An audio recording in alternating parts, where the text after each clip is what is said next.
کیسا؟ ایک مرتبہ دیکھا ام معبد نے اس برکت والے کو اور پوچھا وہ تھا کیسا؟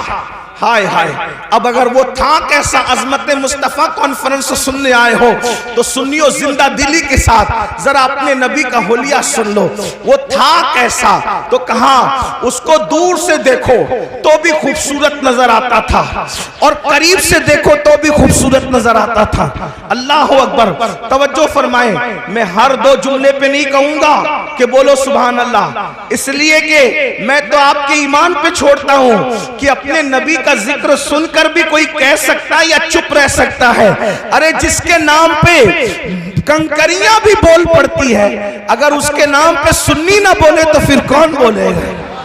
عاشقان رسول نہ بولیں گے تو کون بولے گا؟ ایک غیر مسلم خاتون سے پوچھا اس کے شوہر نے، جس کا نام تو نے برکت والا رکھا ہے وہ دکھتا کیسا تھا، وہ تھا کیسا؟ تو اس نے کہا دور سے دیکھو۔ کیا ذہین عورت تھی ام معبد، آج تک اس کا نام تاریخ میں موجود ہے۔ حلیہ رسول جس نے بھی بیان کیا ام معبد کا حوالہ ضرور دیا۔ اس نے جب کہا کہ دور سے دیکھو تو بھی خوبصورت دکھتا تھا اور قریب سے دیکھو تو بھی خوبصورت دکھتا تھا، اس کا یہ جملہ بڑا قیمتی ہے۔ وہ صحابیہ ہو گئی بعد میں۔ آپ جانتے ہیں بہت سارے لوگ دور سے خوبصورت دکھتے ہیں، قریب سے خوبصورت وہ نہیں دکھتے۔ آپ جانتے ہیں آپ بہت سے لوگوں کو اسٹیج پہ دیکھو تو بولو کہ کیا اچھے ہیں حضرت، اور اسٹیشن پہ دیکھو تو تھوڑا سا آپ کو کراہت آ سکتی ہے، اس لیے کہ جو دور سے خوبصورت دکھتا ہے وہ قریب سے بھی دکھے ضروری نہیں ہوتا۔ چاند دور سے خوبصورت دکھتا ہے، جو گئے آ کر کہتے ہیں وہاں تو کھڈے پایا، وہاں تو کالی مٹی پایا۔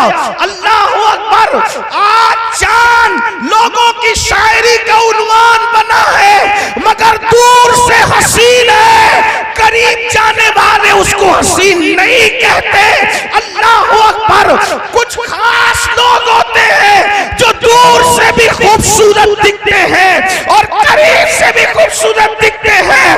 وہ دیہاتی عورت تھی، اس نے کہا جس کو میں برکت والا کہہ رہی ہوں وہ اتنا خوبصورت تھا کہ دور سے بھی حسین تھا اور قریب سے بھی حسین۔ سبحان اللہ، نعرہ تکبیر۔ میرے امام، اللہ، میرے امام یا رسول اللہ، میرے امام اب اس حسن کو کس طرح بیان کرتے ہیں؟ کہتے ہیں سرتاب قدم ہے تنے سلطان زمن پھول، سرتاب قدم ہے تنے سلطان زمن پھول، لب پھول، دہن پھول، زخن پھول، بدن پھول۔ واللہ جو مل جائے میرے گل کا پسینہ، مانگے نہ کبھی عطر نہ پھر چاہے دلہن پھول۔ دندان و لب و زلف و رخ شاہ کے فدائی ہے در عدن لالے یمن مشک ختن پھول۔ دل اپنا بھی شیدائی ہے اس ناخن پاکا، اتنا بھی مہے نو پہ نائے چرک کوہن پھول۔ اور کیا بات رضا اس چمنستان کرم کی، زہرا ہے کلی جس میں حسین اور حسن۔ سبحان اللہ، ماشاءاللہ، واہ واہ۔ نعرہ تکبیر، نعرہ رسالت، نعرہ غوثیت، مشرق اعلی حضرت، فیضان اعلی حضرت حضرت علامہ سید امین القادری صاحب قبلہ، علماء اہل سنت۔ سبحان اللہ، سبحان اللہ۔ اس ام معبد نے کہا وہ دور سے بھی خوبصورت تھا اور قریب سے بھی خوبصورت۔ ہائے ہائے، پھر اس نے کہا اللہ اکبر، اس کے رخسار بڑے چمکدار تھے۔ رخسار کہتے ہیں گالوں کو، اس کے رخسار بڑے چمکدار تھے، اس کی رنگت بڑی چمکیلی تھی، اس کے ہونٹوں میں نزاکت تھی۔ اللہ اکبر، اس کا جسم جو ہے وہ قد رانا، نہ لمبا تھا نہ چھوٹا تھا۔ حضور کے قد کے بارے میں حدیث میں آیا ہے حضور کا قد لمبا بھی نہیں تھا، چھوٹا بھی نہیں تھا، لیکن کتنا بھی لمبا آدمی حضور کے بازو میں آ کے کھڑا ہو جاتا تو وہ حضور سے اونچا نہیں دکھ سکتا تھا۔ حضور پورے مجمع میں سب سے اونچے نظر آتے تھے۔ صحابہ کہتے ہیں حضور کتنے بھی اونچے کے سامنے کھڑے ہو جائے حضور ہی اونچے نظر آتے تھے،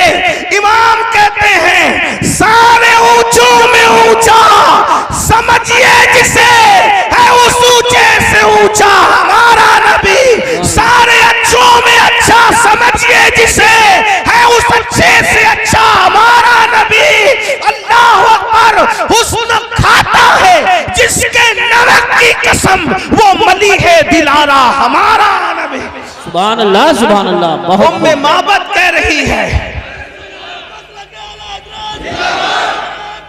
اللہ ام معبد کہہ رہی نہ چھوٹے قد کا تھا نہ اونچے، اس لیے کہ چھوٹا ہو، کوئی چھوٹا ہو تو برا نہ ماننا، چھوٹا ہو تو بھی خوبصورت نہیں دکھتا زیادہ، اور لمبا ہو تو بھی بہت اچھا نہیں لگتا، میانہ قد۔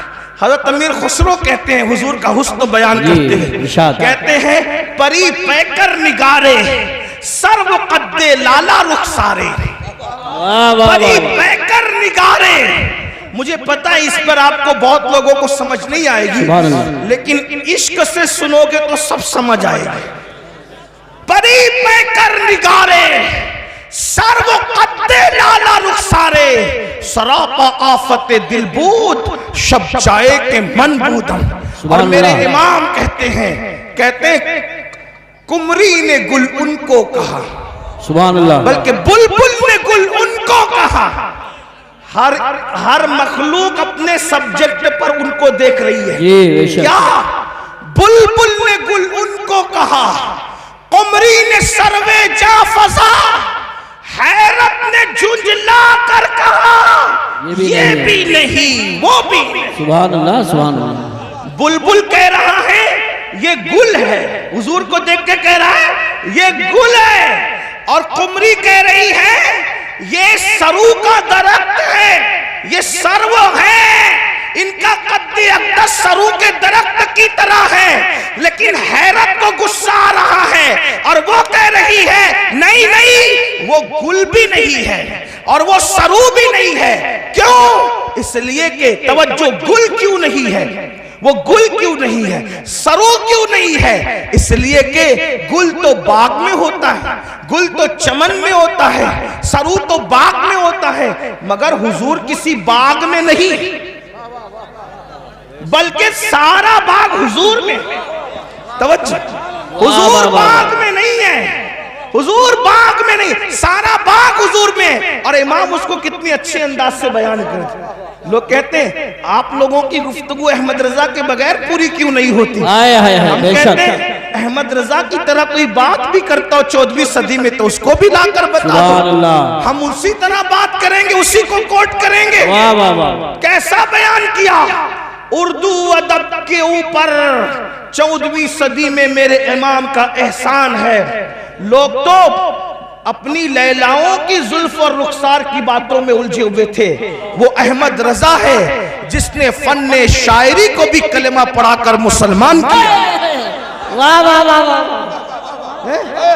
اسے احمد رضا کہتے ہیں، یہ کوئی مبالغہ نہیں ہے، حقیقت ہے۔ دیکھو کس طرح کی بات کی ہے، اللہ اکبر۔ توجہ فرمائیں، کہتے ہیں وہ گل ہے لبہائے نازک ان کے۔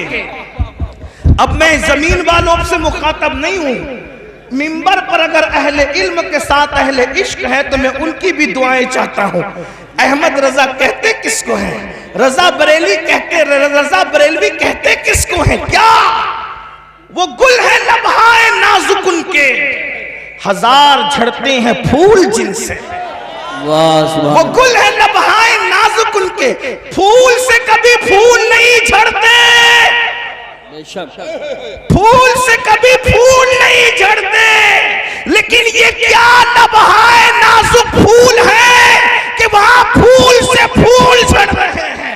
وہ گل ہے لبہائے نازک ان کے، ہزار جھڑتے ہیں پھول جن سے، گلاب گلشن میں دیکھے بلبل، یہ دیکھ گلشن گلاب میں۔ اگر پورا گلشن گلاب میں دیکھنا ہو تو ذات مصطفیٰ جان رحمت کو دیکھ لیا جائے۔ اور کہتے ہیں انہی کی بو مایہ سمن ہے، انہی کا جلوہ چمن چمن ہے، انہی سے گلشن مہک رہے ہیں، انہی کی رنگت گلاب میں ہے۔ اور ایک مقام پر کہتے ہیں وہی جلوہ شہر بشیر ہے، وہی اصل عالم دیر ہے، وہی نیر ہے، وہی بیر ہے، وہی پاٹ ہے، وہی دھار ہے۔ اللہ اکبر۔ تو میرے آقا علیہ السلام کے پیارے دیوانوں، جس وقت ام معبد نے